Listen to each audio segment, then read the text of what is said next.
pagó decenas de miles de dólares para vivir la experiencia africana definitiva. Lodge de 5 estrellas, cenas bajo las estrellas, vinos caros, fotografías perfectas para sus redes sociales. Le prometieron seguridad total, guías expertos, vehículos preparados para cualquier imprevisto.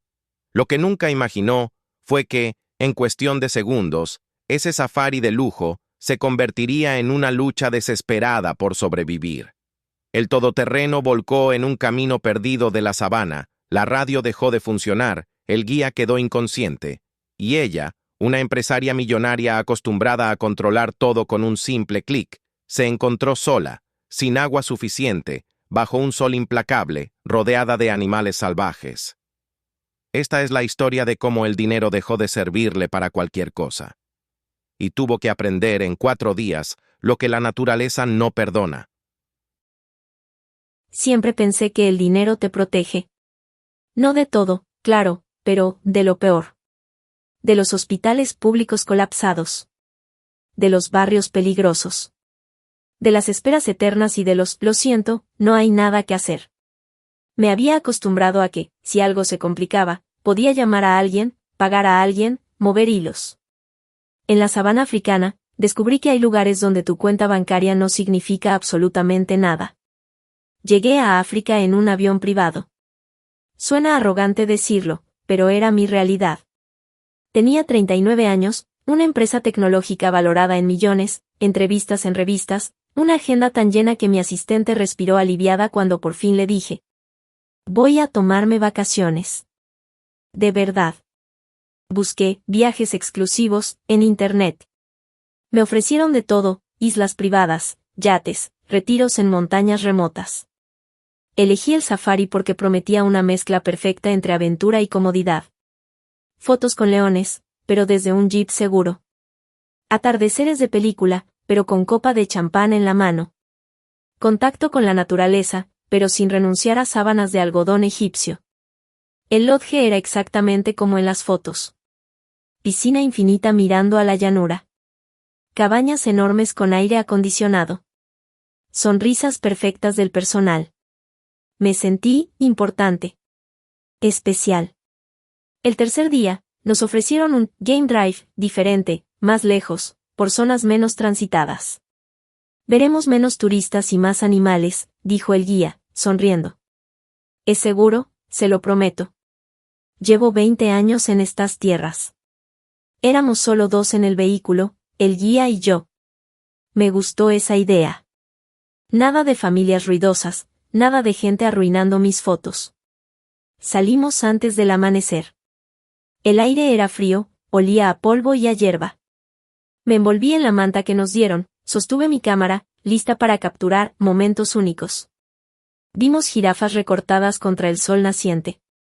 Antílopes que corrían en grupo. Un león macho bostezando, indiferente a nuestra presencia. Yo no pensaba en peligro. Pensaba en la X. En cómo esa imagen quedaría en mi perfil. Fue más tarde, cuando el sol ya estaba alto, que las cosas empezaron a cambiar.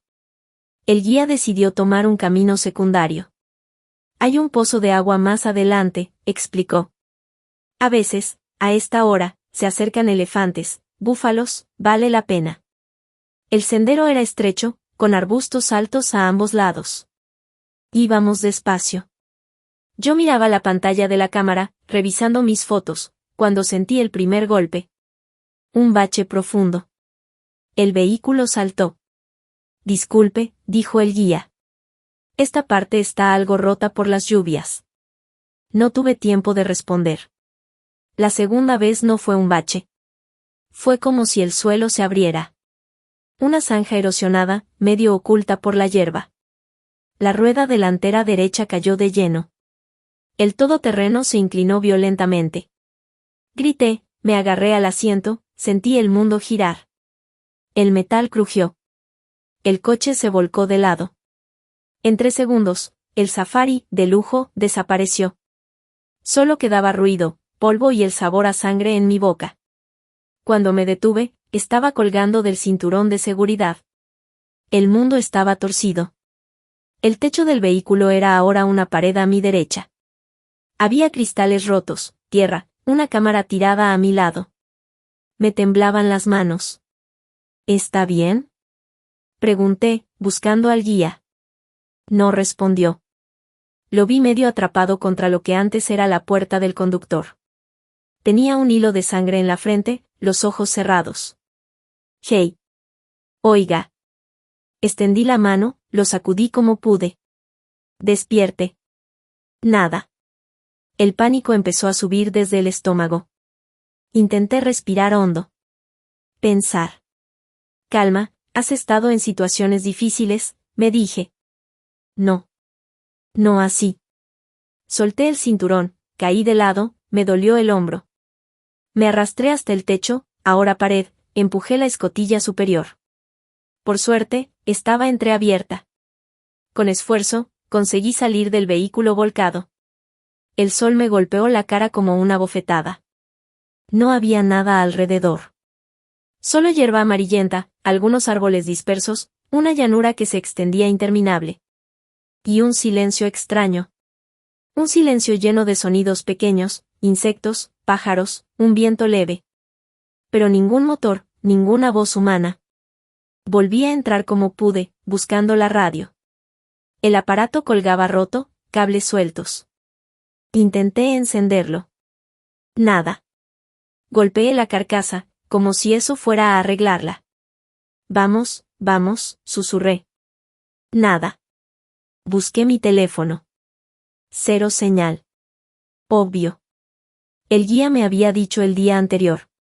Aquí, el teléfono sirve para fotos, no para llamar. Lo había tomado como un chiste. Ahora no me parecía gracioso.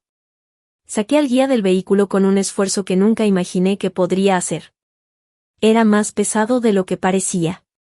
Lo arrastré hasta la sombra de un árbol cercano. Respiraba, pero no despertaba. Tenía un bulto en la cabeza, la piel caliente, el pulso rápido. Sabía lo suficiente de primeros auxilios como para entender que no era buena señal. Lo cubrí con una manta que encontré en el coche. Me senté a su lado. Y me di cuenta de algo que me congeló más que cualquier viento. No sabían que estábamos allí. Habíamos cambiado de ruta a último momento, porque él quiso probar suerte en otro camino. Nadie sabía exactamente nuestra posición. Y el vehículo con la radio estaba volcado, inservible. En la ciudad, si algo pasaba, llamaba a un número y alguien venía. Allí, en medio de la sabana, nadie vendría, si no sabían dónde buscar. El sol subió un poco más. La sombra del árbol se hizo más pequeña. Sentí el calor pegándose a mi piel como una película gruesa. Revisé el interior del vehículo otra vez, esta vez con la mente un poco más fría. Encontré 2 botellas grandes de agua, casi llenas. Unas barras energéticas para turistas. Un botiquín. Unos prismáticos. Una linterna. Y mi mochila con protector solar, pañuelos y maquillaje. El maquillaje me pareció, de repente, un chiste cruel. Todo lo que yo consideraba esencial en mi vida normal, allí valía menos que una simple botella de agua. Bebí 2 sorbos pequeños. Me ardía la garganta. Quería beber más, vaciar la botella de un trago. Me obligué a cerrar la tapa. Si nadie venía ese día, la necesitaría. A lo lejos, escuché algo. Un mugido. El ruido de cascos. Un grupo de ñus cruzó a unos cientos de metros, levantando polvo. Unas cebras también. Había vida en todas partes. Vida que no se preocupaba por mí. Cuando escuché, más tarde, un rugido grave, el mensaje fue claro, yo tampoco era el centro de este lugar. No vi al león, pero mi piel se erizó. Recordé todas esas explicaciones del guía que, en el Lodge, yo había escuchado a medias. Si alguna vez se quedan solos, quédense en el vehículo. No caminen. No intenten ser héroes. El problema era que mi vehículo ahora era una lata aplastada bajo el sol. Y yo tenía un hombre inconsciente a mi cargo. Pasaron horas. El cielo empezó a cambiar de color. El calor bajó un poco, pero no mi ansiedad. Nadie aparecía por ese maldito camino. Encendí la linterna un segundo. La apagué enseguida. Tenía que ahorrar batería para la noche. La idea de la noche me aterraba. En el lodge, me encantaba escuchar los sonidos de la sabana oscura desde mi cama confortable. Leones a lo lejos. Hienas riendo. Cigarras. Todo sonaba exótico. Hermoso. Ahí fuera, sin paredes, esos mismos sonidos eran una lista de cosas que podían matarme mientras dormía. Decidí que la primera noche me quedaría junto al guía. Si algo venía, al menos lo escucharía de cerca. Pero también decidí algo más difícil. No iba a caminar sin plan. No iba a alejarme del accidente teniendo agua limitada y sin saber en qué dirección estaba el lodge. Tendría que aguantar. Esperar. Ver si alguien notaba nuestra ausencia. La primera noche fue interminable. El cielo se llenó de estrellas que, en otro contexto, me habrían parecido románticas. Allí, eran testigos indiferentes de mi miedo. Encendí la linterna solo cuando escuchaba algo demasiado cerca. Ojos que brillaban entre los arbustos. Pasos alrededor. Risas agudas de hienas. Recordé lo que había leído. Las hienas buscan la oportunidad, carroña, animales heridos. Miré al guía inconsciente y sentí un nudo en el estómago. Cogí una barra de metal del vehículo, me quedé despierta, sentada, apoyada contra el árbol, dispuesta a golpear lo que hiciera falta. Vi amanecer con los ojos ardiendo. No todas las batallas de supervivencia se libran contra la naturaleza. Algunas se libran contra tus propios párpados. El segundo día, el calor fue aún más duro. Mis labios se agrietaron. Mi cabeza empezó a doler de una forma sorda, constante. Bebí un poco más de agua, pero cada trago me enfrentaba a la misma pregunta. ¿Y si hay un tercer día, y un cuarto? Miraba la botella a contraluz, calculando cuánta me quedaba. Intenté usar los prismáticos para ver si había algún rastro de camino más transitado, alguna nube de polvo de otro coche. Nada. Solo horizonte. El guía seguía inconsciente. Respiraba, pero no reaccionaba. Le puse un poco de agua en los labios. No sabía si estaba ayudando o solo retrasando lo inevitable. Esa tarde, escuché algo distinto. Un zumbido lejano. ¿Un avión? ¿Un helicóptero? Me levanté de golpe, busqué el origen, giré sobre mí misma. El ruido creció un poco y luego se alejó. No vi nada. Si era un avión, estaba demasiado alto como para verme. Empecé a sentir una mezcla de rabia e impotencia que no conocía. En mi mundo habitual, si un proveedor fallaba, yo llamaba y exigía soluciones. Allí, podía gritarle al cielo todo lo que quisiera. No pasaba nada. Fue en la segunda noche cuando tomé la decisión. Si al amanecer siguiente nadie había llegado, intentaría caminar. No podía simplemente esperar a que el sol, la deshidratación o los animales terminaran el trabajo. El tercer amanecer llegó más rápido de lo que imaginé. Tal vez porque dormía ratos, agotada. Miré al guía. Seguía igual. Sabía que, si lo dejaba, las posibilidades de que sobreviviera eran mínimas. Pero también sabía otra cosa, si me quedaba allí, probablemente moriríamos los dos. Es fácil juzgar decisiones desde un sofá. Mucho más difícil cuando tienes la boca seca, la piel ardiendo y el cerebro nublado. Llené una botella de agua, guardé las barras energéticas, la linterna, los prismáticos. Antes de alejarme, escribí en un papel del botiquín, con manos temblorosas. Fui hacia donde sale el sol. Busco ayuda. Lo dejé al lado del guía, bajo la manta. Le toqué la mano. Volveré, le dije. No sé cómo, pero volveré. Y empecé a caminar. La sabana se ve plana desde la comodidad de un jeep. A pie, cada pequeña elevación parece una montaña, cada mata de hierba esconde algo que podría morderte. Intenté caminar en línea recta, guiándome por el sol. Me cubrí la cabeza con un trozo de tela, me puse protector solar por reflejo, como si eso pudiera compensar el infierno que era ese cielo sin nubes. El calor subió rápido. La botella de agua pesaba en mi mano, pero saber que existía era lo único que me daba algo de seguridad. Bebía sorbos mínimos, contados. A media mañana, vi algo que me hizo pensar que no estaba completamente perdida, unas huellas de neumáticos, borrosas, pero huellas al fin. Las seguí. Cada paso era un pacto conmigo misma. Uno más y puedes parar. No paraba. En algún momento de la tarde, empecé a marearme. Me dolían las plantas de los pies, la vista se me nublaba un poco. Vi un grupo de acacias a lo lejos y me obligué a llegar hasta allí. La sombra era pequeña, pero era sombra. Me senté, recosté la espalda contra el tronco. Pensé en mi ático, en mi cama, en mi ducha con agua caliente. Pensé en todos los problemas que me habían quitado el sueño, informes, juntas, mensajes que no podían esperar. Y me reí. Sola. En medio de la sabana. Porque en ese momento mi único objetivo era no morir. Todo lo demás parecía un chiste. No sé cuánto tiempo pasó. Pude haberme quedado dormida. Cuando abrí los ojos, el sol estaba más bajo. Y escuché algo distinto. No un rugido. No un zumbido lejano. Un motor.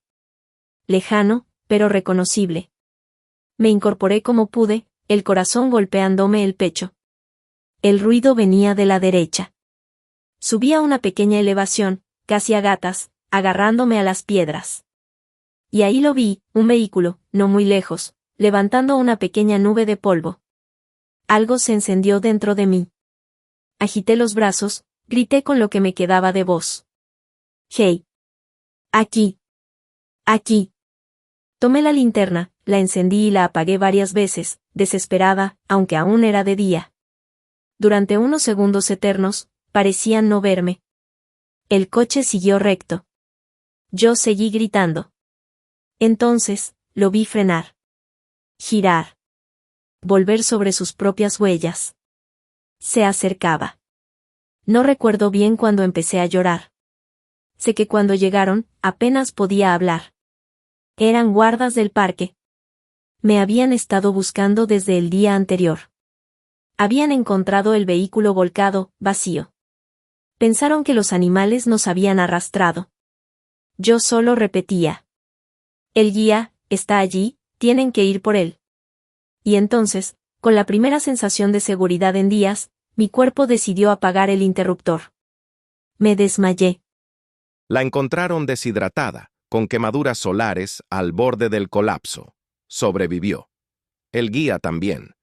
Los guardas llegaron a tiempo, gracias a la pista que ella dejó escrita y al rastro de sus propias huellas en la sabana.